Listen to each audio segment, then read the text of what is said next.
আমি যদি তোমাকে বলি শেষ 20 দিন পরেও এইচএসসিতে এ প্লাস পাওয়া সম্ভব, তুমি কি বিশ্বাস করবে? শেষ 20 দিনে কিভাবে পড়লে তোমার রেজাল্ট হবে একদম অন্য লেভেলের, সেরকমই 5টা টিপস শেয়ার করব এই ভিডিওতে। 5 নম্বরটা ভুলেও মিস করবা না। নাম্বার 1, সিলেবাস ভাগ করে রুটিন করে ফেলো। প্রথমেই তোমার সম্পূর্ণ সিলেবাসকে লিস্ট করে সেটা 20 দিনের রুটিনে ভাগ করে ফেলো। খেয়াল রাখবে প্রতিটা সাবজেক্টই যেন তোমার পড়ার রুটিনে কভার হয়।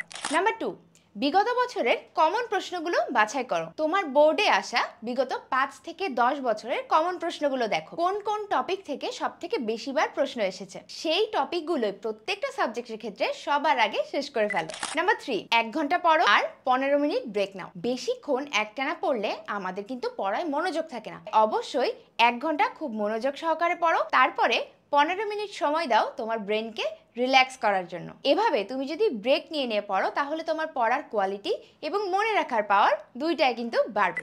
নাম্বার 4, বেশি বেশি রিভিশন দাও। এখন আর নতুন কিছু না পড়ে বরং ইম্পর্টেন্ট টপিকগুলোই তুমি বারবার পড়ে ফেলো। খেয়াল রাখবে প্রতিটা সাবজেক্টের প্রত্যেকটা ইম্পর্টেন্ট টপিক পড়ার পর তুমি 5 মিনিট সময় রাখো যেন তুমি সেই টপিকটা রিভিশন দিতে পারো।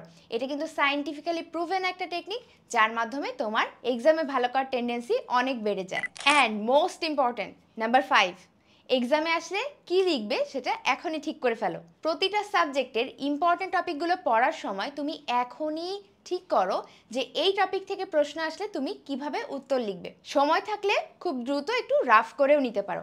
এই একটা মাত্র টেকনিক কিন্তু তোমাকে এবছর এইচএসসিতে নিশ্চিত এ প্লাস এনে দিবে। যারা এই 5টা টিপস ঠিকমতো ফলো করবে তারা এইচএসসিতে আনবিলিভেবল রেজাল্ট পাবে। ভিডিওটা ভালো লাগলে অবশ্যই তোমার ফ্রেন্ডের সাথে শেয়ার করো, আর এমন স্মার্ট স্টাডি প্ল্যান আরও পেতে ফলো করো আমার পেজকে।